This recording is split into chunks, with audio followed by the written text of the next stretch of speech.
زانیاری نوێ لەبارەی ناردنی موچە لە بەغداوە بۆ فەرمانبەرانی هەرێم ئاشکرا دەکرێت.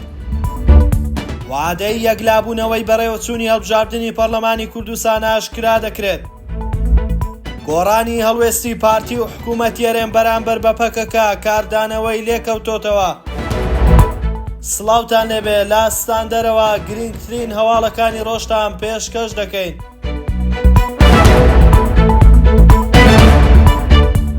معین کازمی ئەندامی لیژنەی دارایی لە ئەنجومەنی نوێنەرانی عێراق لە لێدوانێکدا ڕایگەیاند تێگەیشتن لە نێوان هەرێم و بەغدادا هەیە بۆ بەردەوامیدان بە ناردنی موچەی موچەخۆرانی هەرێم کە هاوشێوەی ناوچەکانی دیکەی عێراق مانگانە موچەی موچەخۆران ڕەوانە بکرێت. ئەندامەکەی لیژنەی دارایی وتیشی بە بانکیکردنی موچەی موچەخۆرانی هەرێم لە ڕێگەی بانکەکانی ڕەشید و ڕافیدەینەوە دەبێت. بۆ ئەوە لقی بانکەکانی ڕەشید و ڕافیدەین دەکرێنەوە و پێویستە ئاسانکاری بۆ ئەو هەنگاوە بکرێت. ئەوە لە کاتێکدا تاوەکو ئێستا حکوومەتی هەرێم سوورە لەسەرەوەی موچەی فەرمانبەرانی هەرێم لە ڕێگەی پرۆژەی هەژماری منەوە دابەش بکرێت.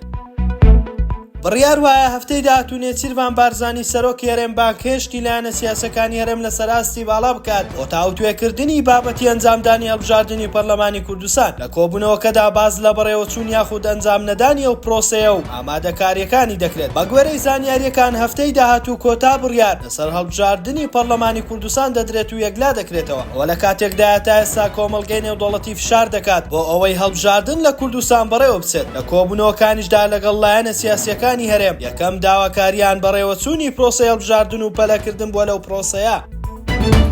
ڕێبەر ئەحمەد وەزیری ناوخۆی حکوومەتی هەرێم لە میانی بەشداریکردنی پانێڵێکدا لە 8ەم دیداری سلێمانی ڕایگەیاند ئێمە ڕازی نین لە بوونی پەکەکە لە ناو سنوورەکان و لە ناو هەرێمی کوردستانیش، بەڵام ئێمە پێشیان ناڵین تیرۆریست. وەزیری ناوخۆ وتیشی هیچ گرۆپێکی تیرۆریستی لە هەرێمی کوردستان بوونی نییە، تەنانەت لە ناوچە سنووریەکانیش هەندێک وڵات دەستەواژەی تیرۆریست بۆ چەند ڕێکخراوێک و گروپێک بەکاردەهێنن، ئەوە پەیوەندی بە سیاسەتی خۆیانەوە هەیە. ئێمە لە هەرێم و عێراقیش گروپی تیرۆریستیمان نییە. قسەکانی ناوبراو بۆتە جێی سەرنجی چاودێران بە گۆڕانی هەڵوێستی پارتی و حکوومەتی هەرێمدا دەدرێت بەرامبەر بە پەکەکە کە پێشتر بەو ڕاشکاویە هەڵوێستی خۆیان دەرنەبڕی بوو.